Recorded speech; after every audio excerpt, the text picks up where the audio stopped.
여러분 혹시 백두산 화산 폭발설이라고 들어보셨습니까?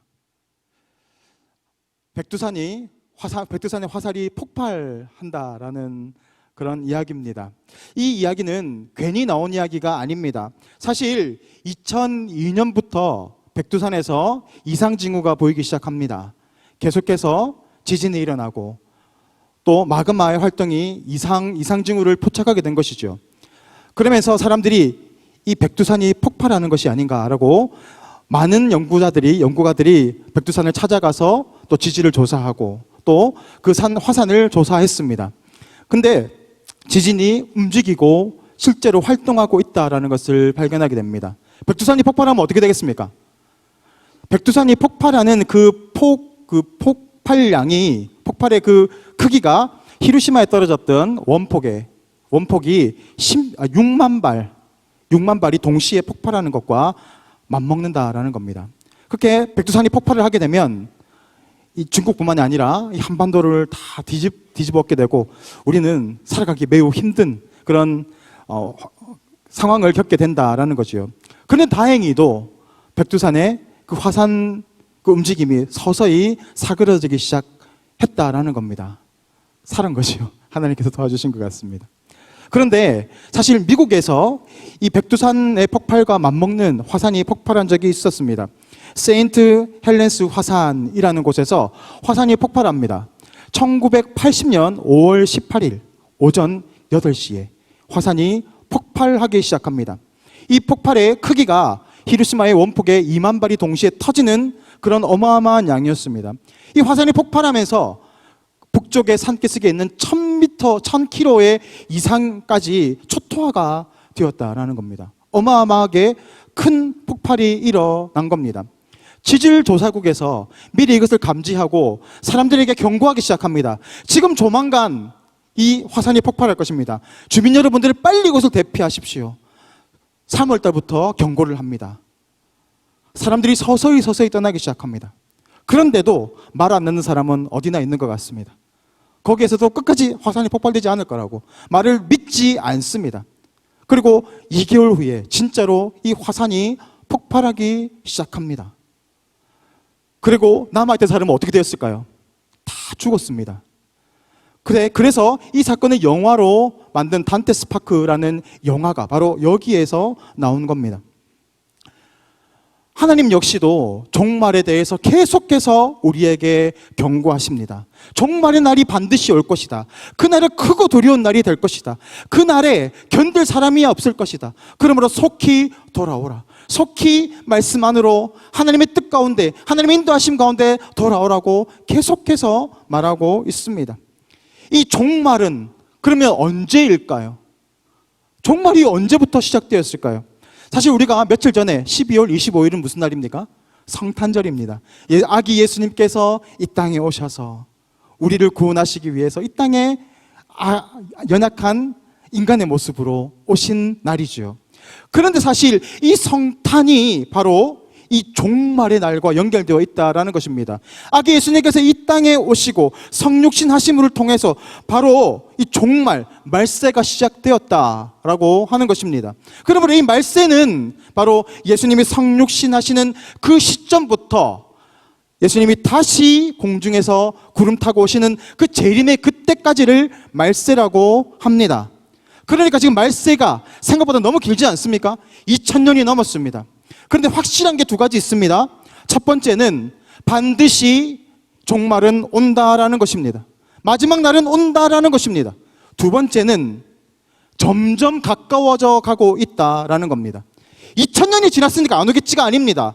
생각을 바꿔야 됩니다. 2000년이 지났습니다. 그러면 2000년보다 더 가까이 가고 있습니다. 지난 100년보다 더 가까이 가고 있습니다. 어제보다 오늘이 더 말세, 종말을 향해 더 가까이 다가가고 있다라는 것입니다.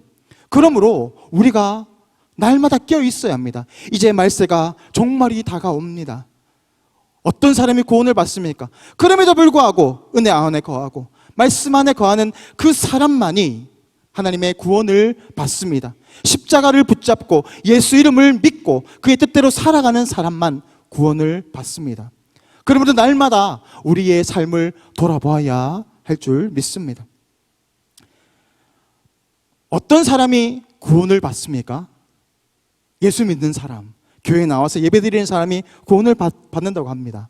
그런데 예수님은 조금 더 그 범위를 좁히고 있습니다. 마태복음 7장 21절에 예수님이 이렇게 말씀하십니다. 나더러 주여 주여 하는 자마다 다 천국에 들어갈 것이 아니요. 그 말은 무슨 말입니까? 예수님을 믿고 예수님은 나의 구주로 주인으로 섬기는 그 사람들이 주인이라고 하지 않습니까?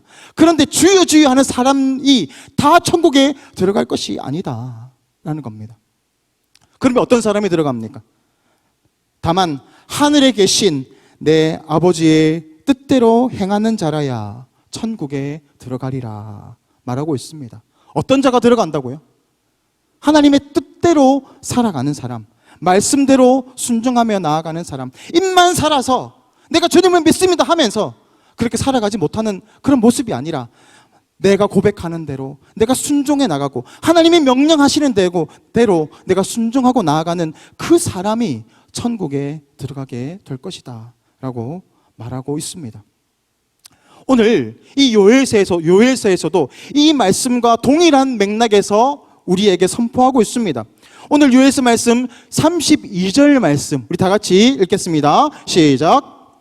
누구든지 여호와의 이름을 부르는 자는 구원을 얻으리니 이는 나 여호와의 말대로 시온 산과 예루살렘에서 피할 자가 있을 것이며 남은 자 중에 나 여호와의 부름을 받을 자가 있을 것임이라. 종말의 때에 하나님의 부르심을 받는 자가 있다라는 것입니다. 그 사람이 바로 남은 자가 되고 피할 자가 될 것이다 라는 겁니다. 여기에서 피할 자라는 말은 탈출한 자라는 뜻입니다. 그러니까 어떤 장소에서 위험한 장소에서 탈출하여 나간 자, 그 사람을 피할 자라고 합니다. 그리고 이 피할 자와 같은 뜻이 있는데 바로 그 뒤에 있는 남은 자라는 겁니다. 남은 자라는 것은 살아남았다라는 겁니다. 살아남은 자. 그러니까 여러분 이 피할 자, 남은 자를 연결해 보십시오. 탈출하여서 살아남은 자, 그 사람이 구원을 받게 된다라고 말하는 거죠. 여러분 탈출하여서 구원을 받는다, 이 그림을 한번 생각해 보십시오. 어떤 장소에서 탈출해서 살아남은 겁니다. 여러분 구약에 어떤 사건이 떠오르십니까? 전혀 떠오르는 게 없습니까? 소돔과 고모라가 떠오르지 않습니까? 하나님께서 의인 10명이 없어서 그 소돔과 고모라를 멸망시키려고 했을 때 아브라함이 찾아 헤맵니다. 50명일까? 40명이요? 30명이요? 20명이요? 하나님 10명만 있어도 주님께서 멸하지 않겠습니까? 그래 10명만 있어도 내가 멸하지 않겠다. 그런데 10명이 없었습니다. 그곳에 하나님의 심판이 임할 것이라고 선포했을 때 도망친 사람이 4사람이었습니다. 바로 롯과 롯의 가족들이었습니다. 사위들은 농담으로 여겼습니다. 믿지 않았습니다. 4식구가 탈출합니다. 그런데 한 사람이 뒤를 돌아봅니다. 그 아내가 뒤를 돌아보는 거죠. 소돔과 고모라의 그 찬란하고 영광스러웠던 그런 부귀영화가 있는 그 땅을 돌아봤을 때 그 여인은 소금기둥이 되었고 3명만이 탈출하게 됩니다. 수많은 사람들이 그 성에 머물러 있었음에도 불구하고 단 3명만이 구원을 받습니다. 탈출하여 살아남은 자라고 했을 때 저는 한 가지가 더 떠오릅니다. 바로 출애굽 사건입니다. 출애굽의 백성입니다. 하나님께서 이스라엘 백성들을 건져서 홍해를 건너게 하시고 모세를 통해서 홍해를 건너게 하시고 광야를 지나서 약속의 땅 가나안으로 들어가게 하십니다. 그런데 여러분 출애굽 백성이 몇 명이나 들어갔습니까? 여호수아와 갈렙 2사람만 들어갔습니다. 목사님 많이 들어간 거 아닙니까? 맞습니다. 그런데 1세대 히브리인 안에서는 갈렙과 여호수아 2사람만이 들어갔습니다. 200만이 넘는 수많은 이스라엘 백성들이 있었음에도 불구하고 다 광야에서 죽었습니다. 약속의 땅에 들어가지 못했습니다. 오늘 우리가 읽었던 요엘서를 바라보십시오. 탈출하여 살아남은 자, 그 그렇게 하나님의 부르심을 받은 자 얼마나 많겠습니까? 이 말 뜻은 우리가 생각하는 것보다 훨씬 적다라는 겁니다. 다 주여 주여 부르지만 그 중에서 피해서 탈출해서 살아남는 사람, 구원받는 사람이 적다라는 그 의미입니다. 오늘 이 성경은 하나님은 그들을 가리켜서 하나님의 부름을 받은 자, 택하심을 받은 자라고 말하고 있습니다. 그렇다면 어떤 사람이 구원을 받습니까? 여러분은 구원받은 사람입니까? 확신할 수 있습니까? 알 수가 없습니다. 그런데 예수님께서 이 말 한마디 하셨습니다. 그들의 열매로 그들을 알지니. 그 사람의 열매를 통해서 이 사람이 구원받은 사람인지 그렇지 않을 사람인지를 알 수 있게 된다라는 겁니다. 여러분의 열매는 어떻습니까? 여러분의 열매는 하나님께서 기뻐하시는 아름다운 열매를 풍성하게 맺어가고 있습니까? 그렇다면 어떻게 하면 좋은 열매를 많이 맺을 수 있을까요? 오늘 말씀대로 하자면 하나님의 뜻대로 순종하는 삶을 살아내야 합니다. 그것이 바로 아름다운 열매를 많이 맺는 방법입니다. 가지로 치자면 가지가 나무에 딱 붙어 있어야 합니다. 그러면 그 그 나무를 통해서 영양분의 공급을 받아서 가지에서 열매를 많이 맺습니다. 그것이 바로 열매를 맺는 것입니다. 그런데 슬프게도 우리는 좋은 열매를 맺을 수 있는 종자가 아닙니다. 로마서 11장 17절 말씀을 우리 다 같이 읽겠습니다. 로마서 11장 17절 말씀 다 같이 읽습니다. 시작. 나무인 내가 그들 중에 접붙임이 되어 창감람 나무 뿌리에 진액을 함께 받은 자가 되었은즉. 아멘. 감람나무라고 하는 것은 올리브 나무를 말합니다. 여기에서 두 그루의 감람나무가 나옵니다. 첫 번째는 돌감람나무, 다시 말하면 야생에서 살아가고 있는 올리브 나무를 말하고요. 참 감람나무라고 하는 것은 키우고 있는 재배하는 올리브 나무를 가리킵니다. 두 나무 다 열매를 맺어갑니다. 야생에서 크는 이 감람나무도 올리브 나무도 열매를 맺습니다. 그런데 이 열매는 기름이 나오기는 합니다. 근데 매우 적게 나오고 그 기름을 짜도 이 기름은 사용할 수가 없는 기름이라고 합니다. 못 쓰는 겁니다. 자신이 열매를 맺었습니다. 그런데 이 열매는 쓸모가 없는 열매입니다.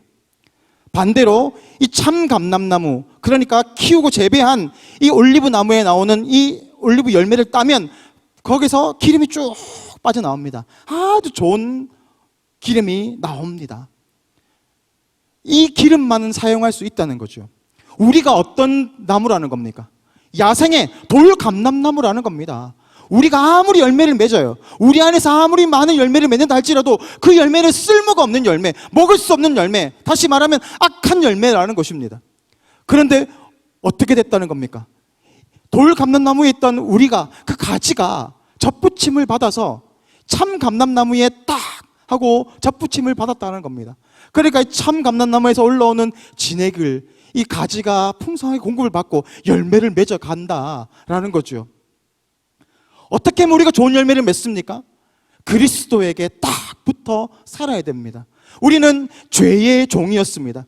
그런데 이제는 죄의 종이 아니라 어디에? 그리스도에게 딱 붙어 있습니다. 예수님께 딱 붙어 있으면 예수님의 그 능력이 우리를 통하여서 흘러넘쳐서 우리에게 많은 선한 열매, 아름다운 열매를 맺게 된다라는 겁니다. 이 말은 무슨 말입니까? 여러분, 나무 가지가 나는 이 나무가 마음에 들지 않으니까 나는 저절로 갈래. 그리고 자기를 똑 부러뜨려가지고 걸어가지고 이렇게 붙을 수 있습니까? 안 되잖아요. 누군가가 해줘야 되는 겁니다. 다시 말하면 내 힘과 능력으로 좋은 열매를 맺을 수 없다는 겁니다. 어떻게 해요? 누군가가 도와주셔야 한다라는 거죠. 오늘 이스라엘 백성들이 그랬습니다. 그들은 하나님을 믿는 백성이었지만 그들이 좋은 열매를 맺지 못했다라는 것은 그들 힘으로, 그들의 능력으로 자신의 공과 자신의 자의 의를 드러내면서 열매를 맺으려 했기 때문입니다. 그러므로 그들의 인생은 황폐하였고 하나님은 그들을 떠나셨습니다. 그들의 열매를 받지 않으셨습니다. 그들의 예배를 받지 않으셨습니다. 그래서 누군가가 필요합니다. 오늘 요엘서는 말세에 종말의 때를 예언하고 있습니다. 그리고 28절에서 이렇게 말씀하고 있습니다. 28절 말씀 우리 다 같이 읽습니다. 시작. 그 후에 내가 내 영을 만민에게 부어주리니 너희 자녀들이 장래일을 말할 것이며 너희 늙은이는 꿈을 꾸며 너희 젊은이는 이상을 볼 것이며. 어린아이들이 장래일을 말하고 늙은이들이 꿈을 꾸고 젊은이들이 이상을 본다. 이게 바로 어떤 의미일까요? 이것은 선지자들에게 주어졌던 하나님의 방법이었습니다. 하나님은 선지자들을 통하여서 이상을 보여주셨습니다. 하나님의 뜻을 보여주셨습니다. 그러니까 지금 이 말세의 때에 모든 믿는 자들에게 하나님의 이 영을, 성령을 부어주셔서 선지자의 역할을 할 수 있도록 하겠다라는 겁니다. 모세가 기도하고 예언했던 내용이 있습니다. 민수기 11장 29절 말씀 제가 읽어드립니다. 모세가 그에게 이르되 여호와께서 그의 영을 모든 백성에게 주사 다 선지자가 되게 하시기를 원하노라. 아멘. 모세가 이야기하는 것이 무엇입니까? 자신은 선지자였습니다. 하나님께 이상을 받았고 하나님의 음성을 들었고 하나님을 만났습니다. 그리고 하나님의 뜻을 깨달았습니다. 그 뜻대로 살아가는 그의 삶이 바로 이 이후에는 모든 사람들이 이 성령을 통하여서 하나님을 직접적으로 만나게 되고 하나님을 예배하게 되고 하나님을 찬양하게 되고 하나님의 음성을 듣게 되는 그런 모습으로 살아가기를 원한다라고 말하고 있는 것이지요. 그런데 이 예언이 이제 말세를 살고 있는 모든 하나님의 백성들에게 임하게 되었다라는 것입니다. 바로 성령의 기름 부으심을 통하여서, 성령의 임재하심을 통하여서 이제는 더 이상 제사를 통하여서 하나님 앞에 나아가는 것이 아니라 이제는 예수 그리스도를 통하여서 하나님 앞에 예배하며 나아갈 수 있는 그런 자격을 얻게 되었다라는 것입니다. 모든 사람들이 이제 선지자의 역할을 감당하게 되었고 이제는 성령이 거하시는 성전의 모습으로 살아갈 수 있게 된다라는 것을 말하고 있습니다. 여러분, 성령께서 임하시면 성령의 능력이 임합니다. 성령께서 임하시면 하나님의 뜻이 깨달아지고 하나님을 만나게 되고 하나님의 뜻대로 살아갈 수 있는 능력을 공급받게 됩니다. 동북의 성도님들, 성령 충만 받기를 원하십니까? 원하지 않는 것 같습니다. 성령 충만 받기를 원하십니까? 그렇다면 어떻게 하면 성령 충만을 받을 수 있을까요? 어떻게 하면 성령 충만 받습니까? 헌금 많이 하면 됩니까? 봉사 많이 하면 됩니까? 오늘 요엘서에서 말하고 있습니다. 성령 충만을 받는 사람이 어떤 사람인지에 대해서 이야기하고 있습니다. 바로 회개하고 죄에서 돌이키는 사람. 그 사람에게 하나님께서 성령을 부어주시겠다라고 약속하고 있습니다. 요엘서는 전부 심판을 이야기하고 있거든요. 그런데 그 12절에서 잠시 이 구절이 나옵니다. 오늘 요엘서 2장 12절 말씀을 보겠습니다. 다 같이 읽을까요? 시작. 여호와의 말씀에 너희는 이제라도 금식하고 울며 애통하고 마음을 다하여 내게로 돌아오라. 회개하고 돌이키면 하나님께서 그 죄를 용서하실 뿐만이 아니라 회개하고 돌이키는 그 사람에게 하나님의 영을 부어주시겠다라고 약속하고 있는 것입니다. 주여 주여 하는 자가 다 천국에 들어갈 것이 아니라고 말했습니다. 어떤 사람이 들어간다고 했습니까? 다만 하늘에 계신 내 아버지의 뜻대로 행하는 자야 천국에 들어가게 될 것이다 라고 말하고 있습니다. 다시 말하면 회개하는 자, 말씀에 순종하는 자에게 하나님께서 바로 이 성령을 부어주시겠다라고 약속하고 있는 것입니다. 이것이 바로 아버지의 뜻대로 행하는 것입니다. 회개하는 것, 돌이키는 것, 죄에서 끊어내고 그것을 탈출하여 살아남는 자리로 나아가는 사람, 그 사람을 하나님은 택하시고 그 사람에게 성령의 기름을 부어주시겠다라고 하시는 겁니다. 우리가 예배하는 것, 예배할 수 있습니다. 헌금을 드리고 헌신하고 봉사하고 찬양하고 말씀을 듣습니다. 그러나 그 모든 것들은 우리 안에서 자체적으로는 아름다운 열매를 맺어낼 수 없습니다. 예배하는 자는 영과 진리로 예배할지니라. 이 말은 무슨 말입니까? 예배하는 자는 성령을 가지고 하나님의 말씀대로 하나님의 임재의 자리로 나아가야 한다라는 것입니다. 우리는 돌감람나무입니다. 우리가 드리는 찬양과 우리가 드리는 헌신과 봉사와 물질, 그것은 하나님 받지 않는 열매입니다. 하나님이 받으시는 열매가 되기 위해서는 성령의 기름을 받아야 합니다. 성령의 충만함을 받아야 합니다. 그 사람의 예배를 하나님은 받으시고 그 사랑의 찬양과 그 사랑의 헌신과 봉사와 물질을 하나님은 기쁘게 받으신다라는 겁니다. 이스라엘 백성들을 보십시오. 그들은 우리보다 더 열심히 기도했습니다. 우리보다 더 열심히 말씀을 연구했습니다. 말씀을 묵상했습니다. 기도하고 예배하고 제사를 드렸습니다. 그런데 예수님께서 그들을 바라보시며 그들을 책망하셨습니다. 그들은 회칠한 무덤이라고 말씀하셨습니다. 왜냐하면 그 안에 성령이 없었기 때문입니다.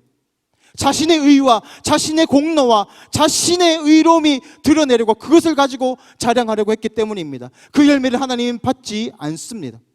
그래서 참된 회개는 어떤 것입니까? 13절 말씀에 이렇게 기록되어 있습니다. 너희는 옷을 찢지 말고 마음을 찢고 너희 하나님 여호와께로 돌아올지어다. 아멘. 참된 회개라는 것이 무엇입니까?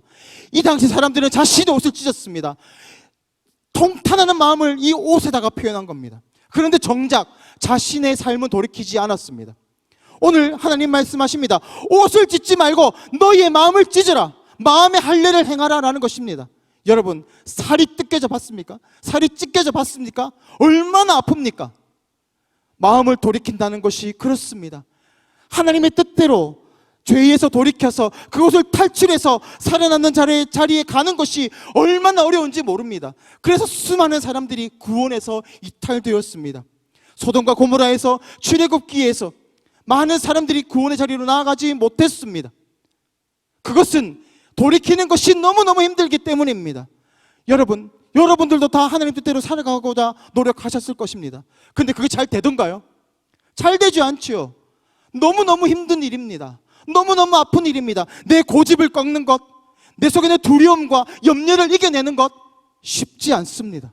너무너무 어렵습니다. 그렇지만 내 살을 찢는 것처럼 마음을 찢고 그 자리를 나와야 구원을 받게 될 것이다 라는 겁니다. 그리고 이러한 사람들에게 감당할 수 있는 힘과 능력을 주시는 성령을 부어주시겠다라고 하는 것이 이 종말의 때를 살아가는 우리에게 주시는 말씀, 요엘서의 말씀입니다. 하나님의 뜻대로 살아가는 것, 그것은 너무너무 힘든 일입니다. 그렇지만 돌이키고 회개의 자리로 나가는 것, 그것이 얼마나 큰 축복인지 모릅니다. 내가 지금 이 자리에 나와서 하나님 앞에 회개할 수 있고 기도할 수 있고 부르짖을 수 있는 이 특권이 아무나 주신 것이 아니라는 겁니다. 우리의 힘으로 죄악의 힘을 이겨낼 수 없습니다. 그렇지만 오늘 하나님께서는 우리에게 성령을 부어주심으로 성령의 도우심을 통하여서 우리가 넉넉히 이기는 삶, 하나님 말씀대로 살아갈 수 있는 그런 복된 삶을 살아갈 수 있도록 우리를 도와주신다고 약속하셨습니다. 오늘 약속의 말씀을 붙잡고 죄에서 이겨서 그것을 탈출하여서 살아남는 자의 자리로 하나님의 그 자녀로 구원받는 하나님의 백성의 모습으로 살아가는 복된 은혜를 오늘도 놓지 않고 잡으시는 동북의 성도님들 되시기를 주님의 이름으로 축복합니다. 이 시간 다 같이 기도하겠습니다. 하나님 아버지, 우리는 연약합니다. 우리의 힘으로 하나님 뜻을 온전히 살아갈 수 없음을 고백합니다. 그러므로 오늘도 주님 우리에게 은혜를 베풀어 주시고 오늘도 우리에게 성령의 기름을 부어주셔서 이 예배 가운데 우리가 부르짖는 기도 가운데 함께하여 주시고 하나님의 뜻대로 살아갈 수 있는 힘과 능력을 더하여 주시옵소서. 감사드리며 예수 그리스도 이름으로 기도드리옵나이다. 아멘.